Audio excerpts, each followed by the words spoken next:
Hey, Revolution, everybody. This is your boy, Brother Leonard, the Truth Seeker, and I'm coming to you with another 5 minutes of truth, basically dealing with our main man, Brian Carn, again.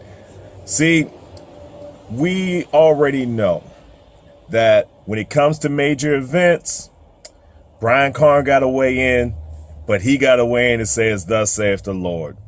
See, we've already called him a thief. We've already called him a liar. We know he's a plagiarist. We know that he likes to steal psychic readings. We also know that he likes to steal people's sermons. We've dealt with all that stuff. He does palm readings. He does all types of stuff. You know, he reads envelopes, whatever, does all types of stuff. But here's where the downfall of the false prophet happens. The downfall of the false prophet is when they decide to weigh in on sports and other areas of pop culture. See, first of all, let me be real with you. I don't believe God gives a damn about any sport. I just don't. I really don't. I know that we take time to pray before sports. We do a lot of like religious activities, and you know, sometimes when players score touchdowns, they like to kneel and pray and everything. And it's okay. It's cool.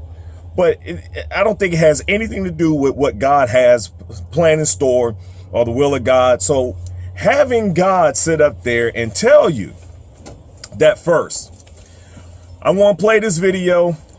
Miss Justice put this video out last night, and I'm going to play his response shortly thereafter. But look, we're going to go ahead and play this video, and then let me come back with that response. But the Lord said that the Lord showed me this. And somebody said, why is the Lord showing you this? I don't know. But I saw a symbol with a bird on a baseball team. It's going to go far. And I see this bird flying towards a championship trophy.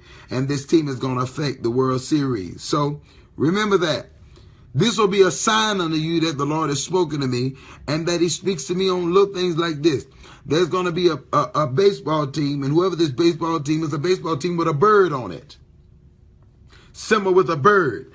And I see them going all the way to the championship. Now, they're going toward the trophy. I saw it flying toward the trophy. Don't mean it's going to make it, but they're going to fly toward the trophy. All right? Samuel Ross just made a statement, and evidently you didn't hear all of them. So don't be ignorant, because you're going to go to hell for being ignorant, okay? And I don't want you to go to hell for being ignorant. So stay around and hear the whole prophecy so you can hear it. You that heard me say that the Blue Jays were going to fly towards the World Series. That's what I said. And I said, if they get in the World Series, they're going to win. That was the word of the Lord, okay? Now, that's what God said.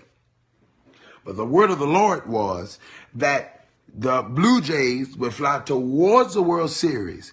But then the word of the Lord came back and said, when they lose, the winner will be revealed. Okay? So we'll believe in God. Well, I don't care. I don't think God plays sports.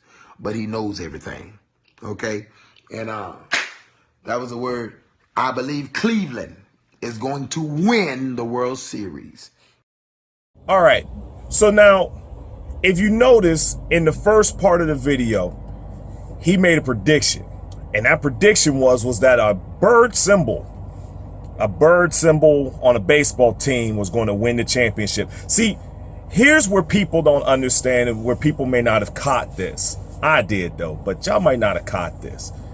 He set himself up for the back door from the moment that he mentioned a bird symbol. Why? Because when the playoffs started, you had two teams with bird symbols. Those two teams were the Baltimore Orioles. You can look this up.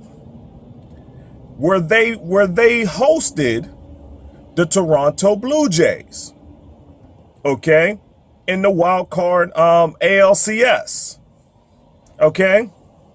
Now, Toronto won the game. But you see, both teams are bird symbols, and they have birds on their hats. One being an Oriole, and the other one being a Blue Jay. So now Toronto won that game and went on to beat the Rangers 3-1, and then they lost to the Cleveland Indians. So then now he goes and tries to spin it like, because he said that they were going to be running towards the championship, okay, and that they were getting the championship, getting close to the championship. But he always didn't say, he tried to hedge it like this, but they ain't going to win the championship. They're going to get close or whatever. And they may win, but they may not. So then now, on the other video, he basically said it, that the Cleveland Indians, the winner of the Toronto Blue Jays and Cleveland Indians, were going to be the champion. Now, a little bit, I would say, by the time when I did this video, you're looking at roughly less than 18 hours later, really. That game was over at like 1:30 or something like that. But you have a situation now where the Cleveland Indians didn't win. The Chicago Cubs did. Okay? So now, this man has to explain why the Chicago Cubs won. Here it is. It's the best ever. All jokes aside, let me tell y'all what happened. Cleveland was down, and I was on the phone. And I got off the phone with somebody. I said, let me go on the intercessory prayer for them to tie the game. Okay, they tied the game. But then I had another prayer call, and I couldn't hold Cleveland up. That's right. That's true now. That's true. That's true. I can vouch for that. Okay, I got busy and I couldn't hold Cleveland up. You have to pray your prophecy through. And so that's what happened. All right. So anyway, I'm sorry. I hope if you lost money, you're going to hell anyway because you're not supposed to be gambling. Okay? But I'm sorry if I caused you to lose money. He's not making no more sports profit. Okay, so now how in the world we gonna sit up there and let this man be this arrogant, be this smug, and be this blasphemous is beyond me. He said that I was praying for the Cleveland Indians, and then they tied the game, and then I got this other phone call that I had to go pray, and I was praying for that phone call and was distracted, and now all of a sudden that the Indians lost because I was not focusing on the game, and I wasn't praying the game. And then he honestly said this: sometimes you need to pray your prophecy through.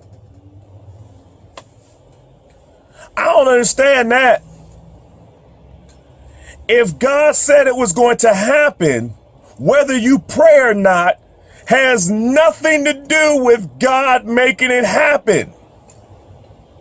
What it says is that you're in the business of making not prophecies, but predictions. So if you're making these predictions, you got problems. Because you're not a prophet. You are just a psychic. And let's just be real. Just accept your role. You are a church psychic. You are not a prophet.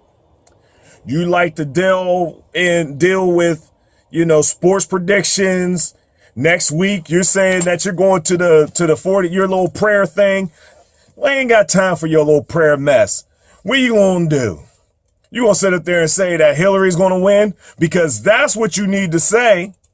Because we have you on record, on video, in your book that says that Trump wasn't going to win. So you better hope and pray. That's when you need to pray. Okay, because the eyes of the world, the eyes of the church world is looking at you right now, Brian. Because if Trump wins, and it's not like he's not close to winning, If Trump wins on Tuesday, listen, there will be no doubt. There's no doubt now.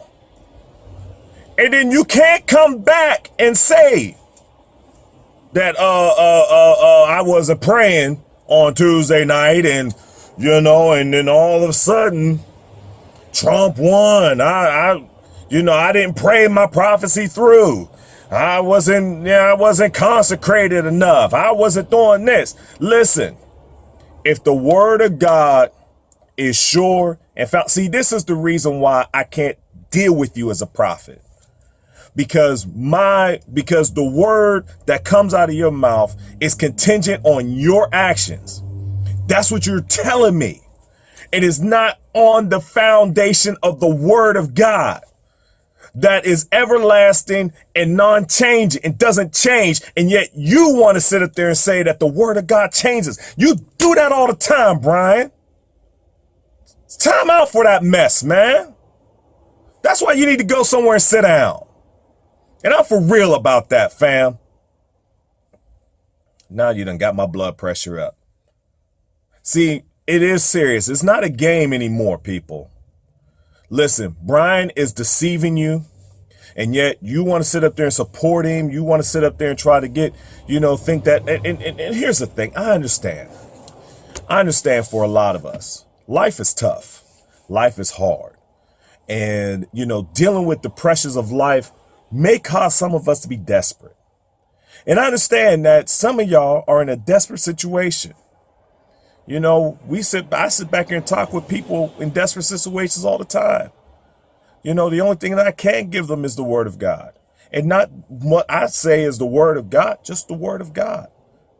And in some cases, that's not as immediate as you might want it to be.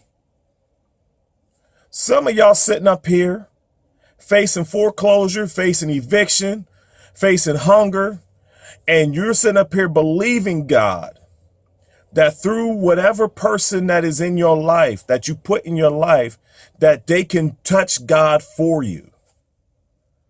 But people, know this. Whatever relationship God has with Brian, you can actually have a better one.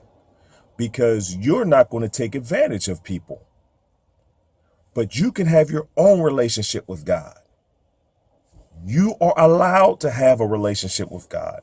You can touch the hem of his garment whenever you need to touch the hem of his garment on your own. You don't need him. You really don't. All right. Like I said, this was my 5 minutes of truth. I know I went a little bit over, but I always go over. It is what it is. I talk too much.